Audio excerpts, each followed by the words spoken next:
what? Real quick though, on a serious note. So over the past few days, I have been watching Once Upon a Time in Hollywood over and over and over again.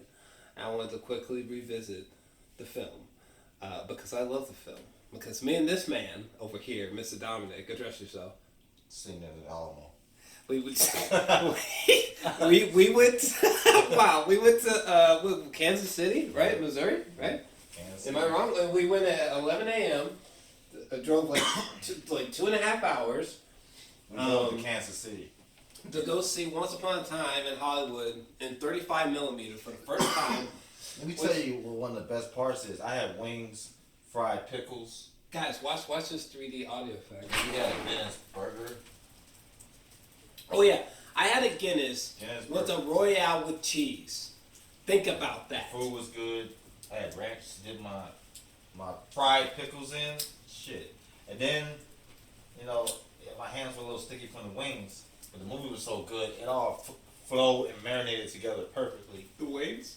Everything, like the way that the food was delivered, perfectly, effortlessly, and not. Oh my God, guys! The Alamo. By the way, you might want to get comfortable because we're doing a podcast. The Alamo Draft House is one of the best theater experiences I've ever had. It was like going to Old Town Saloon and sitting back, relaxing, and getting to enjoy your movie. Guys, the power's out. Crisp. You know what else about the theater I like? It's fun. Oh, okay. So the Alamo Draft House is the most impressive. Sorry, it's cold. It's the most impressive theater I've ever been to. I'm being serious. It's not. I'm not even trying to be kiss ass or anything. It's just. I'm genuinely impressed by the service, particularly at the Alamo Draft House. Every single time I've been there. Think about that. Multiple times now. But anyway. Alamo Draft House. In different states, but for the record. So shout out to Alamo Draft House. Alamo Draft House. It's dope as fuck. Remember when we got there and they were playing these like programs, remember? From like the 50s and 60s. I think they were like mock programs. But they were playing like trailers, I'm saying. I think those were a lot of real, actual movies and trailers. Well, some of those might have been like actual, because a lot of it seemed like in-world, like Tarantino in-world type trailers, Like, I don't know, if you had seen the Grindhouse thing in theaters, there were like fake trailers, like what was done by Eli Roth for Thanksgiving. But to your credit though, there was probably some real actual movie theaters. Remember when we got there and they were playing shit from like the 50s and the 60s? Like when we walked into the theater, it felt like we walked into the era in time of the movie we were about to watch. Yes! And the movie takes place in 1969. I just squealed. And, okay. So the first thing that you see is like these posters, these most wanted posters, and it's like bounty law, Bounty law. And this one dude's like, he says something. He's like, what are you looking at? And Leonardo DiCaprio's like, I'm looking at an ugly owl who's about to get his jaw busted. And it's all Bounty Law, starring, here they come, my man, look at them, here they come, my men, Amron, coming to fix the power. That's what I'm talking about, baby, America. The good part about American working force, the unions. The power is really out, sincerely. Solidarity. We have one candle in the in the complex. Anyway, well, during this podcast, we got a couple things to talk about. Oh yeah. Let me stay on point. Okay, so the black and white footage. Alan Kincaid. All right, that one dude was like, and if you think you're seeing double, well, in a way, you kind of are. That's one of my favorite moments. Right? So surreal. Amron is really outside. Can you hear him? Yep. Anyway, Amron. Anywho, and he's like, and this is Alan Kincaid signing out for whatever the fuck he says. And the way that like there's these little connections, like the way that like these bodies fall and like Leonardo DiCaprio's hat hits the table, how those two things happen in a synchronized way, or like when Alan Kincaid and he was like, and we're signing out from Hollywood. And the way that like he signs off with a smile, and then we cut to the Big Matty painting of Rick Dalton's smile, right? Which I think is connected, right? And then we fade back into the car, and then you see Brad Pitt just jumping that bitch, smooth as fuck, and then DiCaprio too, right? And who's like lighting his cigarette, or whatever. And I think that the footage is, because I've watched it multiple times. I think the footage is slowed down during this point. Let me look over here. I think the footage is slowed down a tick because it's just so smooth. It's just so synchronous. It all flows. The way it goes from the smile on the poster, it's all in one shot too. You know, it's so smooth. It's so poppin' with the song. I watched the movie 3 times so far, and it was definitely on my list of top 10 films of 2010. And can you pull up the soundtrack? the soundtrack can be pulled. Cause what's the first track? It's Apple Music $9.99. Oh, it's so good. Every time, it's like. I'm like slapping the side of my laptop. It's so good. Jesus Christ. And it's so rhythmic. It's amazing. I think it's, while he's pulling up what that first track is, honestly, I think that this is legitimately the best intro to a Tarantino film. For sure. I think it's the best intro and the best ending. They're not going to let you play that track. But what is it though? Oh, Treat Her Right by Roy Head and the Traits. Yeah, it doesn't matter. It's probably good that you couldn't play it, but yeah, that song. Oh, and the soundtrack is just so. God, it's just feels iconic already. The arrangement, and the way that it's employed in the film. There's even like horror film like moments, like when we first see the Manson girls, and there's a lot of like eerie sideways perspectives from the camera, viewpoints, and they're all singing that song together. I'm gonna say something, Dominic. You ready? I think this is my favorite Tarantino film. I highly regret not seeing the Roadshow for the Hateful Eight and not seeing the Hateful Eight in 70mm because I feel like that would have. I feel like that would have personally. That would have been God on film. That would have changed my opinion of the film personally, but that's just me. That's just me. I love the movie, and I love the movie. I love the movie. I watched it again recently, and I'm considering giving it a 10. By the way, but I only seen it once. It's so good. I loved it. I want to go back and watch that extended thing they got. That's like 8 hours or something. Imagine if me and you had seen that in 70mm. Man, I would have fucking. Oh, yeah, let's talk a little bit more about the 35mm because I feel like maybe that plays a huge part in why maybe we might love the film more so. I'm gonna say this: it definitely plays a huge part why I love the movie. Because a lot of people are very quick to be like, "Oh, this is not his best. Oh, this is not." I'm gonna say it was Tarantino. I'm gonna say it was. I think so too. A director moves like people like. There were so many iconic Charles Manson, Sharon Tate, Bruce Lee, a fight sequence of Bruce Lee, the fucking bonkers ending that completely like defies all expectations, kind of literally, with Cliff Booth, this like superhuman man. For the record, Brad Pitt's almost superhero-ish. He's almost like a comic book character in a way. There's a moment at his apartment with his dog where we see a cover of a Kid Colt comic book, and it's like holy shit. In a way, like there's a moment where he's going to fix the antenna, and he's just jumping on fences like a weird superhero,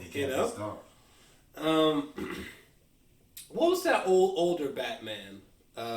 With Adam West? Yes. It almost had that kind of feel to it, his character in a way. He just seems completely he's feeding his dog that brand dog tooth or whatever, which clearly doesn't exist. Like clearly that's a Tarantino in-universe thing. By the way, I'm about to nerd out real quick, okay? There's a beer that Brad Pitt drinks. It's called, like, Chattanooga, right? Yeah. Completely fabricated, like, completely fictional. It's a Tarantino thing. There's also, in the end credits, with the Bounty Law footage, DiCaprio's promoting the Red Apple cigarettes. Okay, not only is that a fake brand that Tarantino made up, but that brand has been, like, sprinkled throughout his movies, It definitely has. Deep as fuck.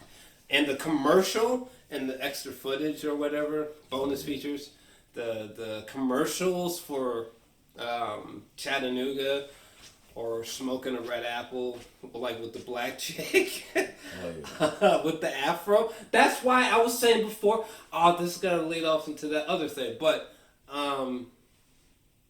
either way, I think this is a grower. I feel like this is a movie, like, in the future, it'll be respected more than now. Right. For sure. Yeah. Same thing with Hateful Eight, but I think way more so with this. I think this is, like, his magnum opus. I think so. And I'm almost afraid that, like, really this should have been his final film. Because kind of hard to see how you're going to do better. Yeah, it really is. I mean, as much as I love Hateful Eight, it's definitely, I just wish I had seen it in 70mm, but it's definitely nowhere near, like, I don't know. Maybe that's a grower too, but I do love it. I love Hateful Eight. But I feel like Once Upon a Time, I feel like that's genuinely not only my favorite Tarantino film, like, first off, it's got the most iconic scenes. For me, okay? It has replay value. The replay value is psychotic. Like, I love Pulp Fiction, okay? Give it 10 out of 10. I love Pulp Fiction. But let's get real. There's no way I'm rewatching this bitch like a merry-go-round, alright? It's just not happening. But Once Upon a Time is so dark, but it's also so fun and playful and loose, and it's almost like too long, but it's almost a good thing because for replay value, it's like overstuffed. Mm-hmm. It's like an ice cream cone, way too much fucking ice cream. It's just way too much. It's nothing like what you initially ordered. Mm-hmm. Christopher Nolan does that a lot, where he exhausts his audience. I think this is the first time that Tarantino is. It's almost like he really, like, tested the patience of the audience. Did you feel that? Yeah. Like, he was like, no, I'm going to wear out my welcome, actually. Like, I'm making this like an event. He didn't have that ceiling to where, we got to wrap this up. No. So we got to make this part quicker. He just was like, we're making the movie. Yeah, like, I've heard a lot of complaints about the driving scenes, and I disagree. Because there is no fucking green screen. Right. This isn't fuck it, I'm not even gonna say that, but there's no green screen, there's no CGI just plastered all over the place. So in my opinion, when the blue car is turning down Main Street or whatever the fuck with Leo in it, mm-hmm. and we're about to pass this comic book shop or this bus. They're actually passing it. These shops, these cars have all been fabricated for this movie specifically. Tarantino he's recreated the past so meticulously, it's almost as if they just went back in time, set up shop, recorded, and came back. Yeah. And that's why I think there's so many driving scenes and outdoors sequences. Because he meticulously recreated that time. Yep. So anywhere you look is a recreation of that time, mm-hmm. when you are outside. So when he's driving by all these buildings, you shouldn't just be thinking, oh, like, what's the point? You should be like, holy fuck, all these shops were just, like, created to just look like places from the 60s, you know what I'm saying? Mm-hmm. All these buildings you're saying right here, all these buildings that he's driving by were manipulated in some way, in a practical effects way, to look like the past. Like, it's insane. When he's driving on the highway, mm-hmm. like, my mind is breaking, at the very beginning when Leo is freaking out and he's like, and then Brad Pitt's like, don't cry in front of the Mexicans, you know. I'm a husband, old buddy. And they get in the car, and they turn down that one main street, It's like, what the fuck? Everything you're seeing is contributing to this movie. Everything you're saying is meant to look like it's from the 60s. It's just like mind melting, Yeah. Remember at the beginning when he ordered that drink with the cherry in it?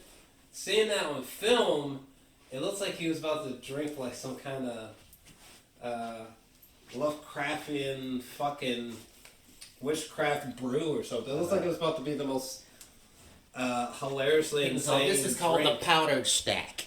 And Yeah. this is a drink that, I used to be something different. I used to be a real caliber The actor. grain from all the film grain, all the dreamlike colors, just oh my god, the blacks are it's just insane. Film is a totally different thing. It's so surreal. It's a totally different experience. It's your neighbor Rick Dalton. Just had a house invasion. However, I do have some flaws, even though I gave it a 10 out of 10. First off, the moment where Leonardo DiCaprio was like, "Hey, can I read my book next to you?" and he sits next to the little girl. Mm-hmm. So that scene. What's another scene we could delete? That one scene where that one guy's like, "Hey," either Margot Robbie, she comes in dancing, and that one dude's like, "Hey, let me tell you a story. That girl knew that girl that guy." Okay, yeah, that's another scene that we could just totally do. I think that Because every time it comes up, every time it came up, when I was rewatching it, that was another scene that I was like, that scene kind of gives puts you in the world of that time and how they gossiped and it puts you in the realm of that time period. what was it? For them, for the celebrities and stuff. There was another speed bump. It was another part that we didn't have to hear her talk either. It could show her personality. What else? I go back and forth with the Spawn Ranch moment. On one hand, when you're initially seeing it, it is genuinely terrifying and you're not sure what's going to happen to Brad Pitt. However, after that though, I gotta say, it I don't know. It is still creepy, but I think it has to be in the movie. first off, it's nowhere near as creepy or suspenseful as in the last 15 minutes or when we first see the Manson girls. It's extremely elongated as well. It was long. It's extraordinarily long, especially because you got to consider that he's going you got to think about all the scenes just where he finally gets up there. And he's like, "Hey, it's me. Remember my face. It's me. Are you all right? Did you invite these girls?" It's just it kind of slows the movie down. I told you I'm fucking blind.